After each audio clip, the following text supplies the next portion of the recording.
Well, good morning. How's everybody doing? Hope you're all well. I know I am. I'm looking forward to my next adventure in the van. I'm sat currently. Well, what time is it first? It's 11 o'clock. I set off early this morning, but the traffic has been an absolute nightmare. Before I showed you like the map where I was going. Traffic's a nightmare. Big accident on the M6. I'm currently sat in Rugby Services. And I'm going to get some food in a minute for tonight's tea. Fancy a nice bit of fish if they got it, I don't know, yeah. I'm a bit meated out at the minute, so something a little bit more, yeah, a nice bit of fish or something like that. Stink the van out.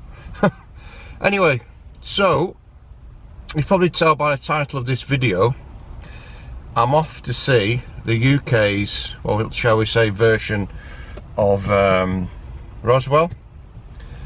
And probably at a site where, shall we say, little green men descended. So, yeah, somewhere different to go. I've always fancied going here. It's a bit of a trek, I must admit, like 240 odd mile. But I'm heading over to a place called Rendlesham Forest, Woodbridge, and there's the old American Airbase there, or it is an MOD site in a minute as well. So reputedly, the aliens landed there in 1980, and there's a monument there, so I'm gonna check it out, have a look, spend the night somewhere nice and cozy in the van, and have a chat with you guys. But stick with me on this one. It's a little bit different, I know. It's not quite biking weather in a minute, is it, again? So yeah, I'm just waiting for that. I can't wait to get out on my bike and do a wild camp on the bike, but it's just not been the weather. This month, February, we're getting into, well, by the time I produce this, it'll be March. But this month, winds, rain, you name it, has been absolutely awful. And we're in troubled times as well, so it kind of links into where I'm going as well, you know, with what's happening at the minute. But let's not dwell on the horrible, and enjoy my little van trip. So I'll see. I'm just going to nip inside. There's an M&S at this services at Rugby, so I'm going to get some good grub, and I'll come back and show you what I've got.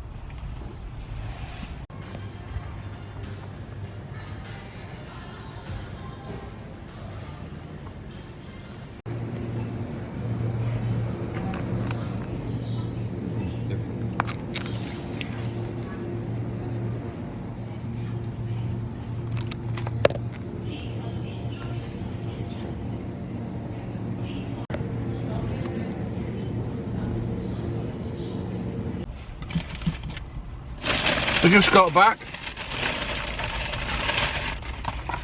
So yeah, nice bit of salmon. Italian pasta and spinach. I like a bit of pesto with salmon.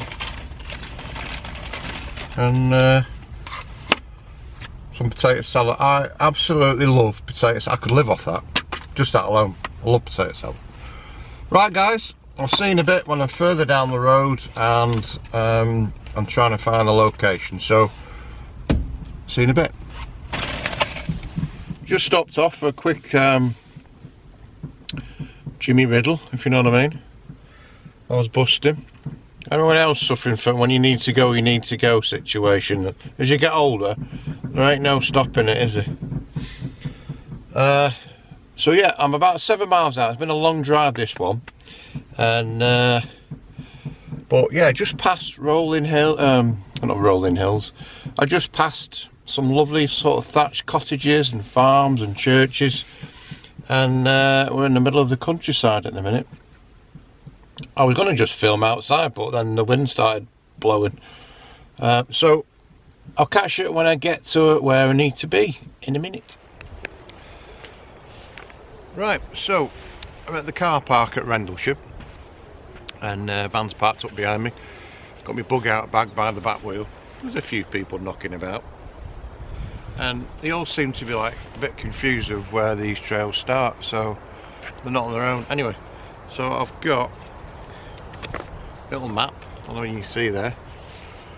So it says the Rendlesham UFO trail, So that's what I'm going to do. It's actually turned out to be a really lovely day, and but just this map's a little bit confusing.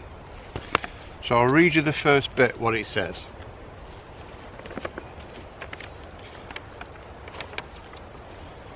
I'll tell you what, we'll get to the first bit and then I'll read it you. That's probably the best thing to do, isn't it? Like I say with all these things, the best laid plans and all that. Right, so we'll walk the trail and then I'll see you in a bit.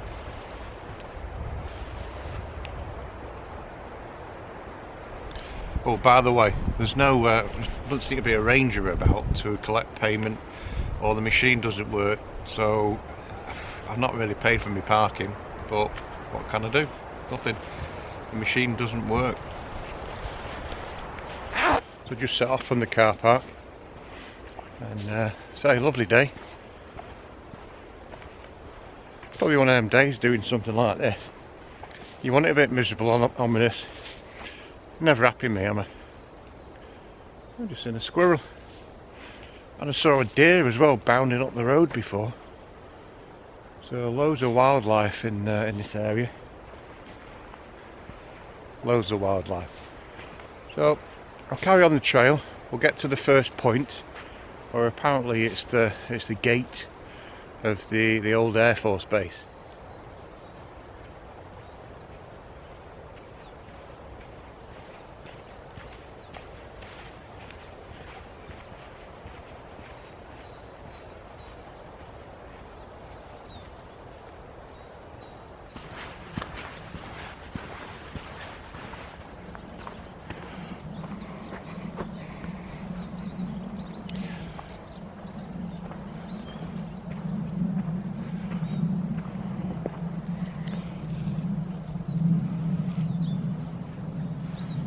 It's nice just to hear the birds twittering.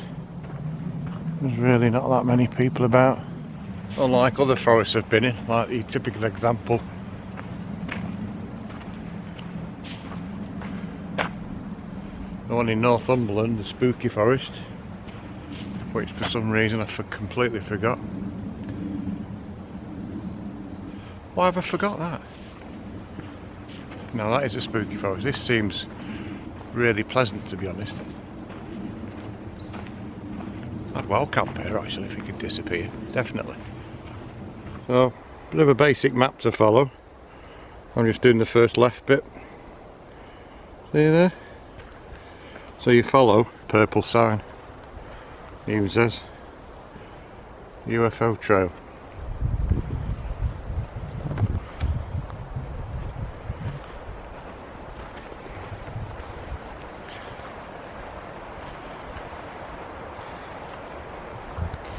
There's a few signs of Bigfoot. Look at these, all these shelter builds.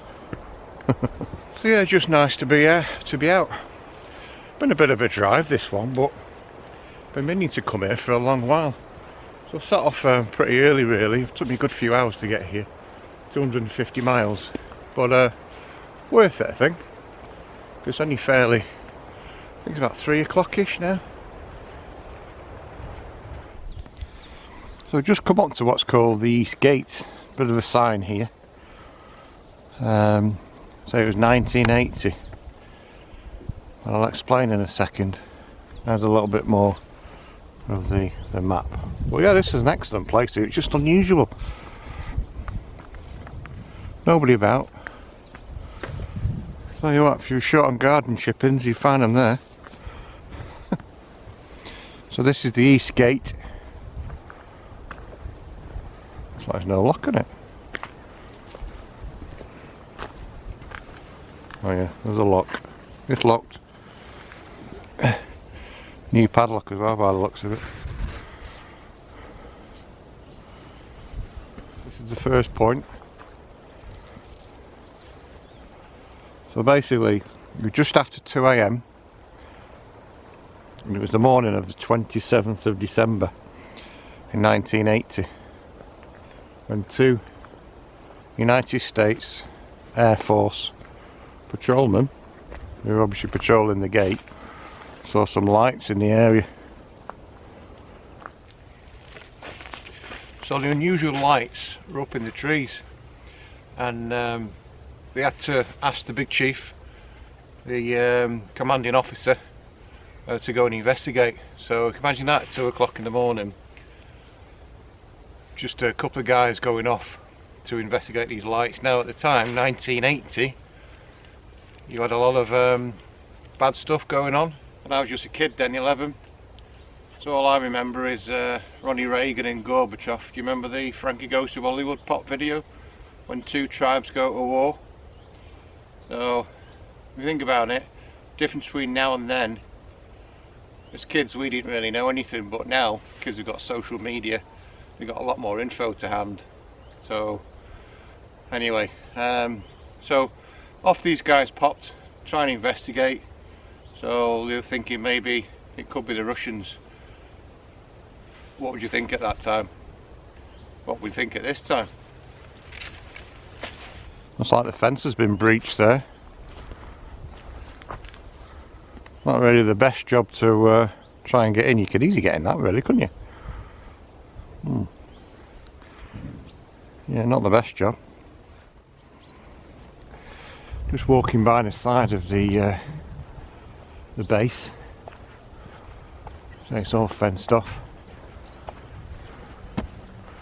No unauthorised entry. Did watch a couple of guys get in here. If that's something I'd do, what's the point? Not a chance. As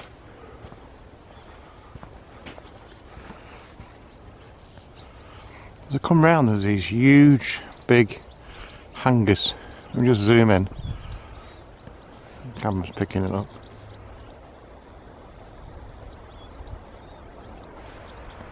Massive big hangars.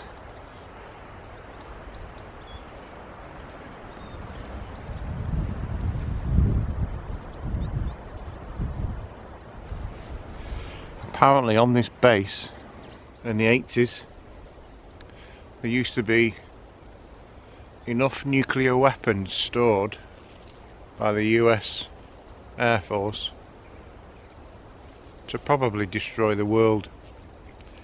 Makes you think about things like that, especially at the minute. It's certainly got an air of mystery about it, I'll tell you that.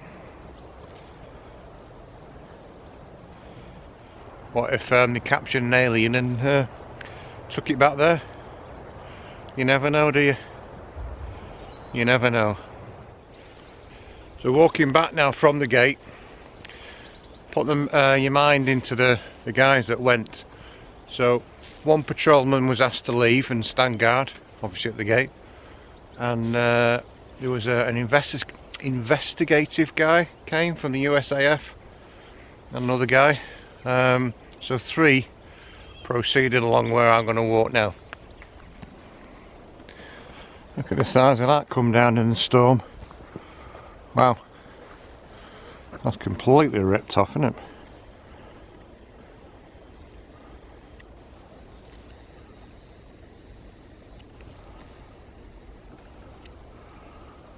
Or is he a Bigfoot? I don't think so. So as the men entered the forest, radio contact disappeared with the base, so that worried them.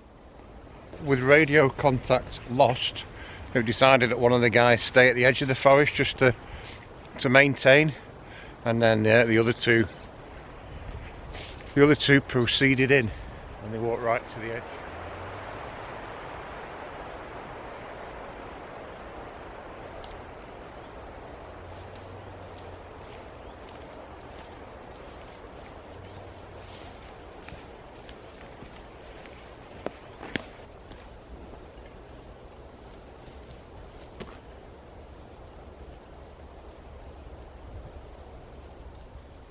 So the 2 United States Air Forcemen trudged on.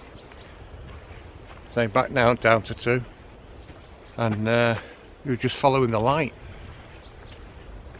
And then the sight that they saw in front of them, well, let's just say they couldn't believe it. When they're clearing, that's what they came across. An object the size of a small car, in black with shapes on it. They hovered 12 inches above the ground, all lights and mist. You wouldn't believe your eyes, would you, if you saw something like that just stuck there? Weird. So imagine that in the middle of the night, well, 2 AM, pitch black, and you see this thing stuck in front of you. Well, I know what I would do. Either leg it or get the toilet tissue out, because there's no way I'd want them little green man see what I'd had for breakfast, you know what I mean?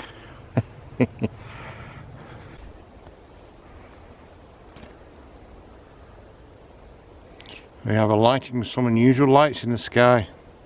We have sent some of our troops to investigate. We are terming it as a UFO at present.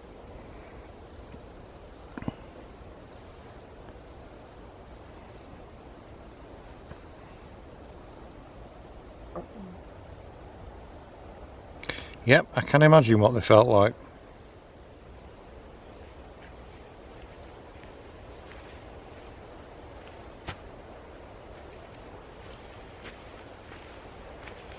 So apparently, when they tried to approach it, he just shot off and disappeared into the sky. So, as Buzz Lightyear would say, infinity and beyond. Whew, gone. So that's the first part.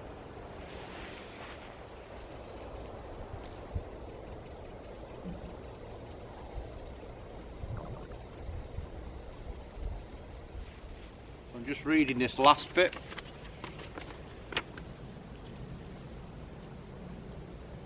So apparently it left marks in the ground, 1.5 inches deep, 7 inches wide. Radiation levels were taken 10 times the normal background level. There's quite a few clearings as well made. So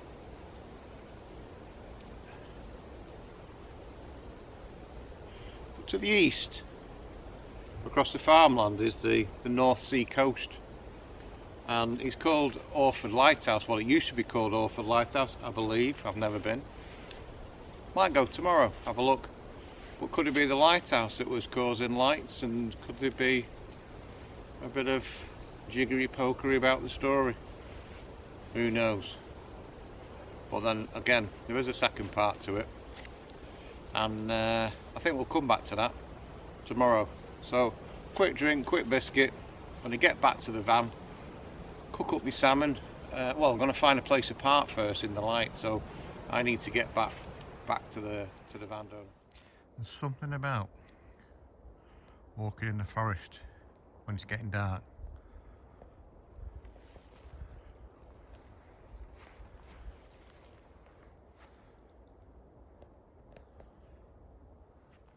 So I need to get back to the van before it gets dark. Find a decent pitch up, which is quite stealthy. I'm sure I can manage it. We've come to a crossroads. It's obviously that way, isn't it? Follow the sign. I'll come from that way.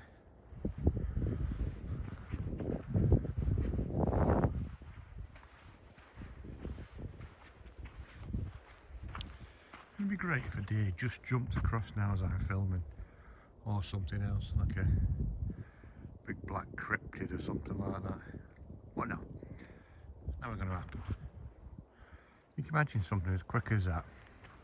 Someone has to have the phone in the pocket immediately, or to hand. That's why I think a lot of these things are hoax, you know. It's a bit strange. If anybody has any idea what that does, then please put in the comments below. Or let me know if you know me. Weird. Little test bottles. I don't know whether it's could be atmospheric or something like that. Strange. Now that's a bit creepy, isn't it? Pair of trainers. Must be a local drug dealer nearby. Yeah, it's just weird. They've been there a while as well.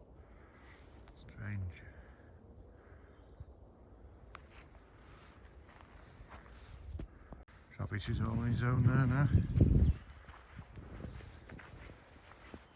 I'm actually wondering what time they shut the gates.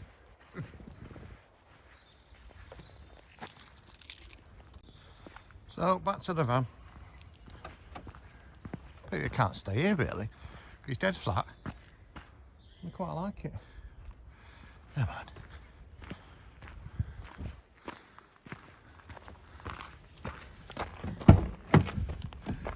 Home sweet home. Home sweet home. Right, let's get sorted out and move on. So after not too much effort, I found a decent spot. Well, it is the Forest car park, and barrier was like 2.4 metres, so in easy.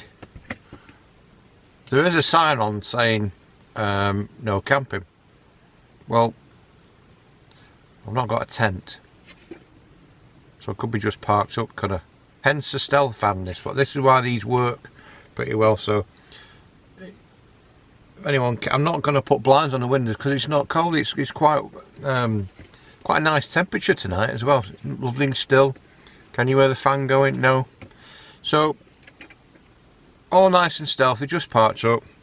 So say there was a ranger or something like that came along and just drive away. Easy peasy. Don't want to because I'm nice and settled it, nice and flat. So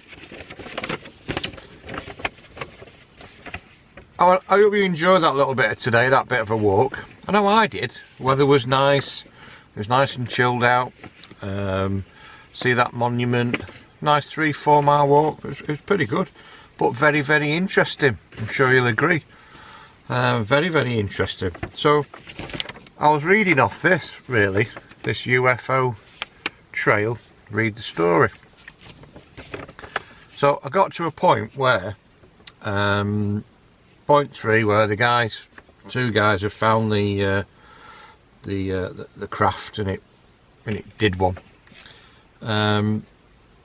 All radiation was found, and the bit that they have questioned that were lights from a lighthouse, but explain the craft landing there. But there was a second sighting. Now, I was going to mention this tomorrow, but I think I'll go over to that is it Orford Lighthouse area, which possibly is pretty interesting.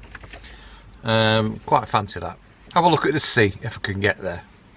And I think you can go on a boat to over the island bit. So we'll see.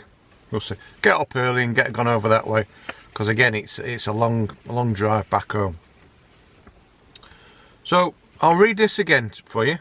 So the next night, the USAF personnel were better prepared in case a craft returned. They were ready to deploy with Geiger counters, arc lighting, I don't know what that means, and recording equipment.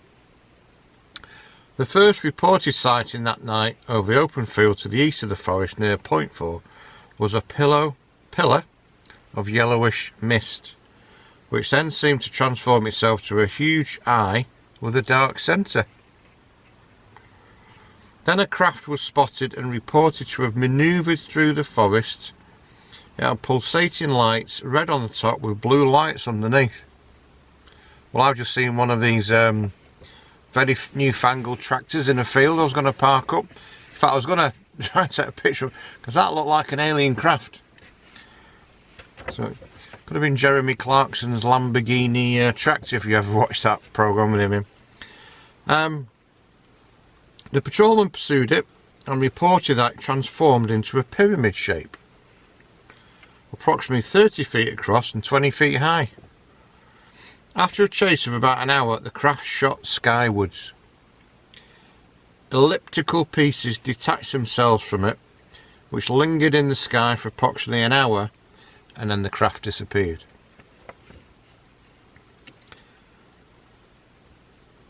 There's another factor on this. The initial search party reported hearing women screaming.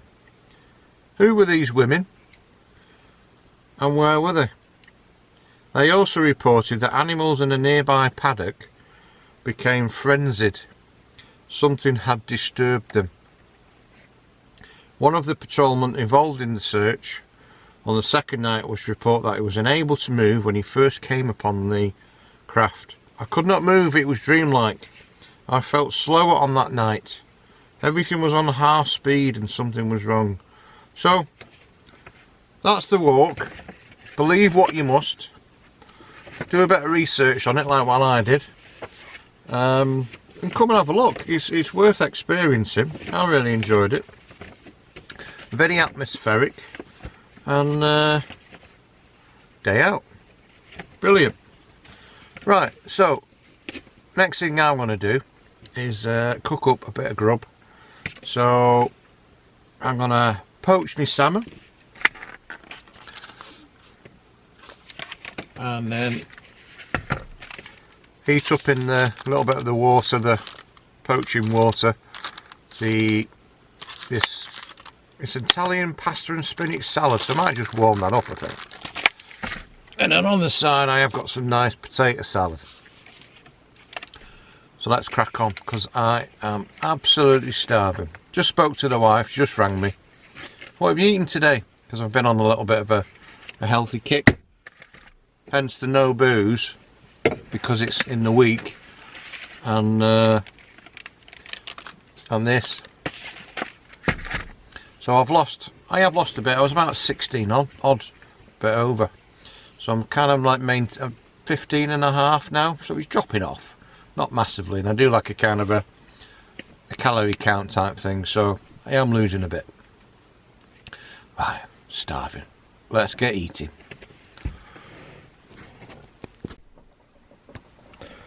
Get out. So the pasta's all dished up, ready. I've already ate a little bit, I must admit.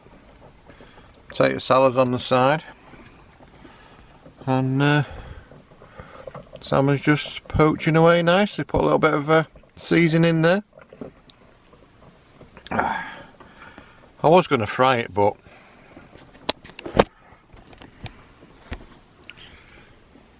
I didn't want the van smelling like Rick Steins dustbin, if you know what I mean. Couple more minutes and this will be nicely cooked. Don't want it overcooked. Can't overcook salmon, can you? Who knows? It's like cat food now. Very, very quickly. Tell you what I did last week. In fact, cook now. Let it cook in its own heat. Went to the caravan camping show, NEC. So I went with Phil and Mark, who I work with, and we camped at this campsite. I stayed in the van. Phil kipped in his car, and Mark put a tent up on the field. The van got a little bit stuck on the wet grass, and it made me think, well, I am thinking about getting a camper van. I would love a VW, but my god, they are not cheap, but they do hold the value. But then I've looked at like this Ford Custom with these various different styles, and they're not cheap. It is crazy money, but this is something I'm going to think of carefully, because my car is getting older. Its MOT is coming up this year, but I love my car, but it's obviously I've got to think about what I'm going to do next. But watch this space, see what I get. It might not be this year, it might be next year, so we'll see. But I do fancy the whole package, so just one vehicle. Not getting rid of the bike, that's a definite no-no, but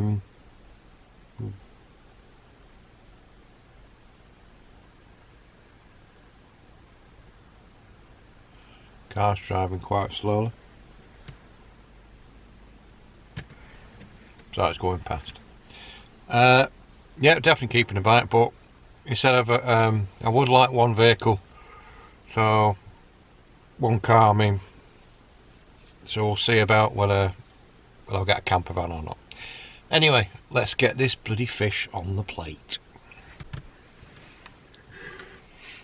Ooh, how good does that look, folks? See?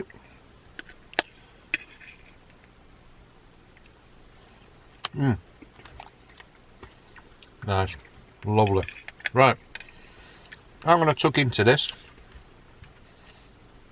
and I'll bring you back for the last bit of chat. And I've actually got 4G round here, so I've got all 3 data on my phone. I'll show you what film I'm going to watch.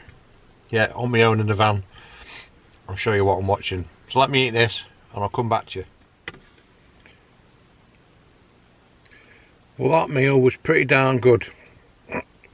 Very, very tasty. But now I'm a little bit tired, so I've just had just made myself a nice hot drink. Starbucks latte, nice. No booze still. It's a weekday, so yeah, eyes are looking at it, eyes are heavy. I'm going to watch a movie. I'll show you what I'm watching. The Texas Chainsaw Massacre. It's a new one of 2022. It's a new make of it, so we'll see. Bit tongue in cheek. It's not going to be like the last one. Good old Leatherface. There he is in the cornfield. So I'm going to bid you good evening. So I'm going to watch this, settle down, chill out, get the bed all pulled out, and I'll probably watch it for about 10 minutes, I bet, and fall asleep. And I will catch you in the morning. Going to be up early in the morning, and probably up about 6, half 6 before it gets light, before dog waters come out and stuff like that. And then I might go to that Orford Nest, have a quick look over there. Right, catch you in the morning. Well, good morning. Tell you what, I slept really well last night. I mean, really well. So, I've eaten some food and had a drink, warm drink, and then I didn't bother with that film. I just did a little bit of reading of this book that I've got, and that was it. Boom, sound asleep. And I set my alarm for 6 AM. It's now what? It's 10 to 7. It just got light. I just made myself some breakfast.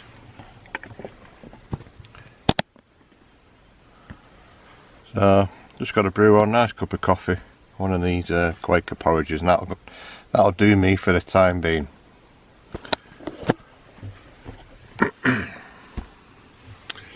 Right, so I think what we'll do, have this quickly, get packed up, go and have a look at that Orford Nest, and then we'll head back, because say it's quite a long drive back home. Just stood outside the other side of the van. It's a bit misty and murky this morning, but at least it's just not raining for a second. It rained all night. There was a car over the way. There's not a noise over, there must be a farm over there or something. Just realised there's a pig farm over there.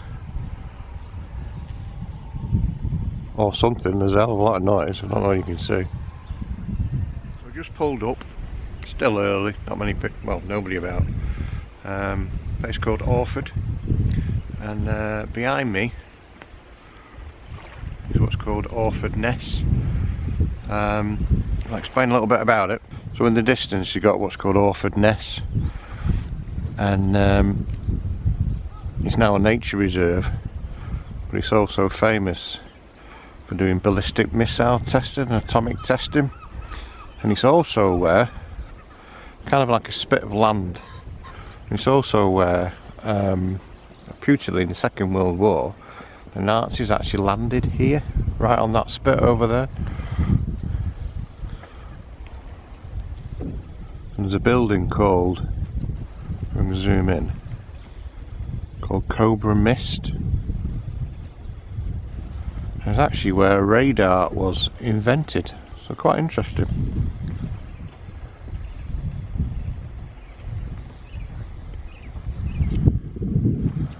Obviously a pretty gloomy day today. You can get a boat trip over there, but I'm not. I've sat back in my van now, because when you start filming, a couple of people turn up. So typical. So what used to be over there, it's like I'm just showing you nothing, doesn't it really? What used to be over there, Orford Nest Lighthouse. Was it the lighthouse or the light So 6 miles away where Rendlesham Forest was, where they might have saw light in the sky, I don't know. It's a possible cause. Anyway, I'm going to sign off. I need to head back home because it is a long drive. I hope you've enjoyed this one, something a little bit different. And I'm glad I come up here, but again, you're looking like a 500-mile round trip for me. But that's what it's called, van life. So getting out in your van and doing things and enjoying your time away, which I've done. I loved it. So if you like this video, please give me a comment, a big thumbs up. Again, share it, subscribe. Fantastic if you would subscribe to me, I really appreciate it. And give us a good comment and any tips you might have about being in your van or anything. You know, I do wild camping and all the rest of it. So waiting for the good weather. I want to do like a kind of a stealthy camp maybe next, maybe not in the van, I don't know.